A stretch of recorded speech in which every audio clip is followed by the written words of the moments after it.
రమేష్ తను సాగు చేసిన పంటపై క్రిమి సంహారక మందును పిచికారి చేయబోతున్నాడు. తన ఆరోగ్యం మరియు కుటుంబ భద్రత గురించి అతనికి ఆందోళనగా ఉంది. రమేష్ తన చేతులకు దురద వస్తున్నట్లు గమనించి క్రిమి సంహారక మందు వైపు చూస్తున్నాడు. అప్పుడు సురేష్ సహాయానికి వచ్చాడు. రమేష్, బాగున్నావా? లేదు సురేష్, నేను బాగోలేను.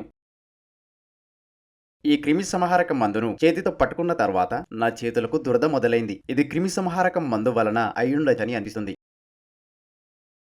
అవును రమేష్, ఇలాంటి క్రిమి సంహారక మందులు ప్రమాదకరంగా ఉండవచ్చు. వీటిని సురక్షితంగా ఉపయోగించడం చాలా ముఖ్యం.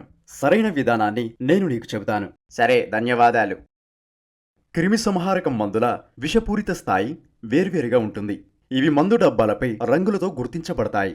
ఎరుపు రంగు అత్యధిక విషపూరిత మందులు, పసుపు రంగు అధిక విషపూరిత మందులు, నీలం రంగు ఒక మోస్తారు విషపూరిత మందులు, ఆకుపచ్చ రంగు తక్కువ విషపూరిత మందులు. కొనుగోలు చేసే ముందు మరియు ఉపయోగించే ముందు ఈ మందు డబ్బాలపై ఉన్న లేబుళ్లను తప్పనిసరిగా పరిశీలించాలి. క్రిమి సంహారక మందులను పిచికారీ చేసే సమయంలో ఎప్పుడూ గ్లౌస్, మాస్క్, బూట్లను ధరించాలి మరియు కళ్లకు రక్షణగా అద్దాలను ధరించాలి.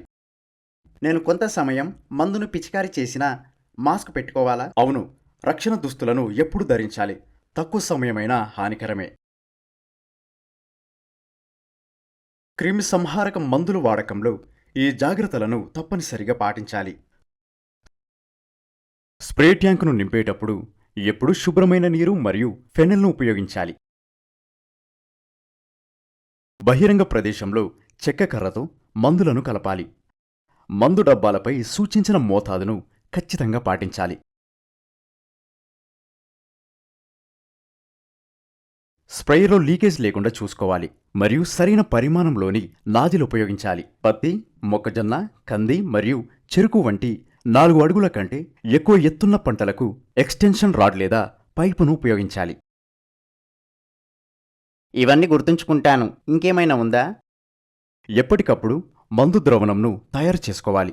24 గంటల తర్వాత మిగిలిన మందు ద్రవాన్ని ఉపయోగించరాదు. అదనపు మందు ద్రవాన్ని ఖాళీగా ఉన్న సరైన ప్రదేశంలో సురక్షితంగా పారవేయాలి. కొన్ని పనులు ఎప్పుడు చేయకూడదు. అవి పిచికారి చేస్తున్నప్పుడు తినడం, త్రాగడం, నమలడం లేదా పొగ త్రాగడం చేయరాదు. మూసుకుపోయిన పంపు నాజిల్ను నోటితో ఊది పరిశుభ్రం చేయరాదు. ఎండ ఎక్కువగా ఉన్నప్పుడు, బలమైన గాలి వీచే సమయంలో, వర్షం పడే సమయంలో క్రిమి సంహారక మందులను పిచికారీ చేయరాదు. మీ సలహాలతో నేను ఇప్పుడు సురక్షితంగా పిచికారీ చేస్తాను. ఎలాంటి సమస్య లేదు మిత్రమా. కానీ భద్రత ఇక్కడితో ముగియదు. పిచికారీ తరువాత రసాయన మందు డబ్బాలను సరిగ్గా నిల్వ చేయడం కూడా అంతే ముఖ్యం. ఒక్కొక్కడిగా చెబుతాను. ఈ క్రిమి సంహారక మందులను నివాస ప్రాంతాల నుండి దూరంగా నిల్వ చేయాలి. నిల్వ చేసే ప్రదేశానికి లేదా డబ్బాలకు తాళం వేసి మరియు హెచ్చరిక బోర్డులతో భద్రపరచాలి. వేర్వేరు క్రిమి సంహారక మందులను వేర్వేరుగా ఉంచాలి. రసాయన ప్రతిచర్యలు జరగకుండా నేరుగా ఎండ మరియు వర్షం పడని చల్లగా, పొడిగా మరియు గాలి ప్రసరణ ఉండే ప్రాంతాలలో నిల్వ చేయాలి. ఎప్పటికప్పుడు మందు డబ్బాలకు లీకేజ్ ఉందో లేదో తనిఖీ చేయాలి. ఇప్పుడు చేయకూడని పనులు. క్రిమి సంహారక మందులను అసలు కంటైనర్ నుండి లేబుల్ లేని ఇతర పాత్రలోకి మార్చరాదు. ఆహారం లేదా త్రాగునీటికి దగ్గరగా నిల్వ చేయరాదు. పిల్లలు, పశువులు లేదా మేక, గొర్రె వంటి ఇతర జీవులను నిల్వ చేసే ప్రదేశానికి దగ్గరికి రాకుండా చూసుకోవాలి. చివరిగా ఒక ముఖ్యమైన విషయం. స్ప్రేయర్ మరియు బకెట్లను సబ్బు లేదా డిటర్జెంట్తో శుభ్రమైన నీటితో బాగా కడగాలి. భోజనం చేసే ముందు చేతులు మరియు ముఖాన్ని సబ్బు మరియు నీటితో బాగా కడగాలి. మందులను పిచికారీ చేసిన వెంటనే పొలంలోకి పశువులను లేదా కూలీలను ప్రవేశించకుండా చూసుకోవాలి.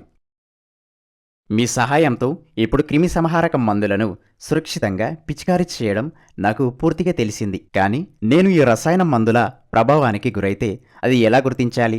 రసాయన మందుల ప్రభావం జరిగిందని అనుమానం ఉంటే ఈ లక్షణాలను గమనించండి.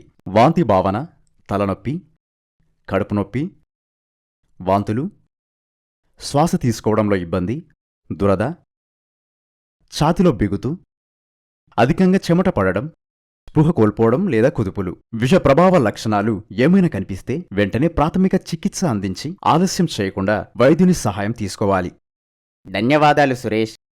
క్రిమి సంహారక మందులను బాధ్యతతో ఉపయోగిస్తే ఆరోగ్యకరమైన వ్యవసాయం మరియు సురక్షితమైన కుటుంబం సాధ్యమవుతుంది. రంగు సంకేతాలను గుర్తుంచుకోండి.